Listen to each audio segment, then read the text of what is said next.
Hello, this is SamJack58 and today I will be showing you how I play the Zerg. As you can see, this is a 4 vs 2 map with my team being the 4 and the away team being the 2. The map we are currently on is the Azure Plains because of its natural ability to form choke points. This map will probably be no longer than 30 minutes as it is a 4v2 map. So right off the start, I am going to get my drones into the mineral fields, my overlords to patrol, and at least one of my zerglings into a drone. As you can see, the overlord moves very slow, so it's usually good to get him somewhere right off the bat.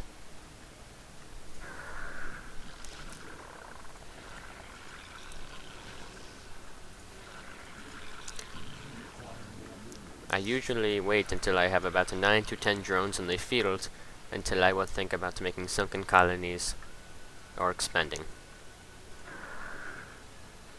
So as we see here, there is a wall separating my base from the other elements. However, there is a path right here, so I am going to get my overlord to investigate that, as it may form a choke point later on.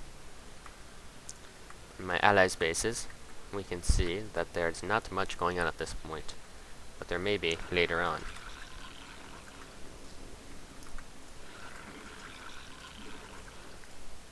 So as of right now, I have about 6 drones in the field. However, if you look at my population counter, it is getting quite full. 7 out of 9 of my units are already in action. So, what I'm going to do is grab one of my larvae and turn it into an overlord. However, many people would ask, well, why don't you just wait until you're 9 out of 9 and then make an overlord? And that is because, meanwhile, while the overlord is forming, I would be able to make 2 more drones. However, if I waited until 9 out of 9 and then tried to form the overlord, I would be stuck for about 20 seconds. However, our first overlord has found a perfect choke point. So as I set him on patrol to just sit there and scout it out, I will have to keep that in my mind for later use. So as these first 2 drones come off the line, and my overlord comes out, you can see that in the time that the overlord took to make, I was able to make 2 drones and keep my population high. So I will send the second overlord to scout some random dark area. Now then, these next 2 drones, one is going to go probably into a sunken colony up here. The second is going to form a hatchery right about here.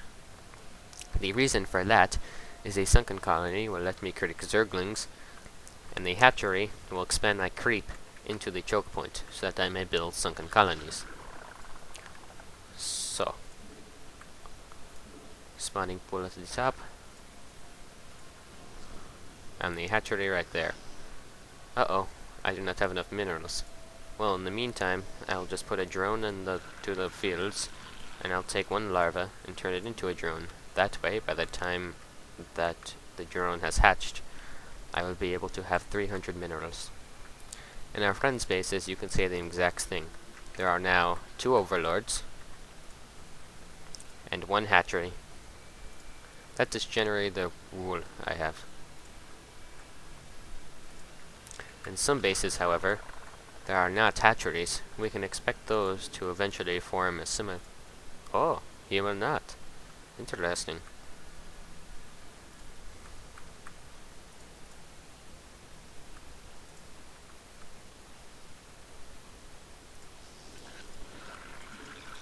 Okay, so with 300 minerals, I will now make my hatchery.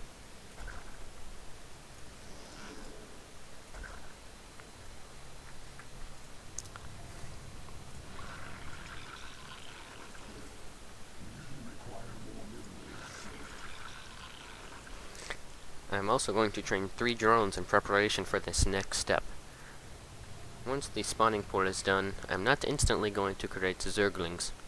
I'm actually going to wait for the hatchery to be done, at which point I will then create 2 sunken colonies right here to begin my choke point.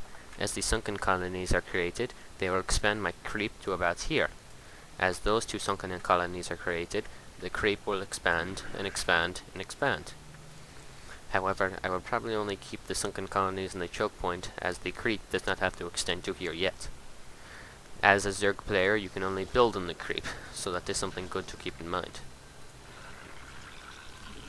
So as our spawning pool comes up, Zergling ability now becomes available. With about 9 to 10 workers in the field, Zergling should come at the bounty. This hatchery is halfway done, so I will just leave this drone sitting right next to the hatchery to remind me what I'll be using it for. Meanwhile, in our friends' bases, we can see that the spawn pool is up, and their creep is expanding due to it. The sunken colonies are also up for their choke point. Down here, they are going to be taking the hydralisk route. As we can see, there is a sunken spawning pool. However, there is an extractor. The extractor is going to be used to get the Vespian gas that's going to be needed to make the hydralisks. I, however, will not be going that route. I will be going the route of the rush. Now this is not going to be a perfect rush, as I did have to explain many unorthodox topics. Usually in the rush, the spawning pool would go up, and then out would come the Zerglings. The second hatchery is just because I would like to keep a creep. So there goes the second hatchery. Now with the second hatchery, I can sort of make up for the lost time that I have lost in the efforts of creating it. With the access to 3 new larvae, I will be able to create Zerglings twice as fast. So placing these Zerglings in the choke point protect myself from other rapid attacks, or allowing me to group my units at once.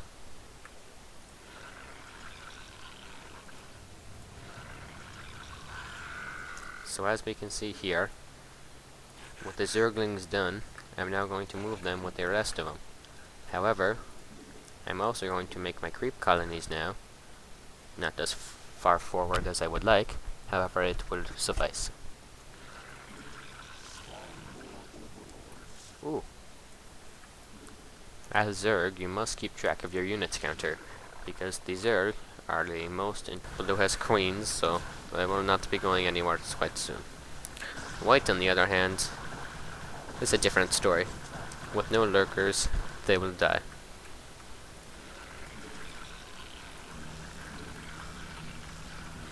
So this is how I play the Zerg.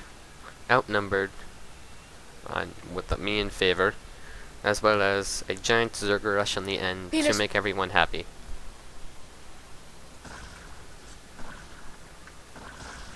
Orange is dead, and white is dead. I hope you have liked viewing. Please rate and comment.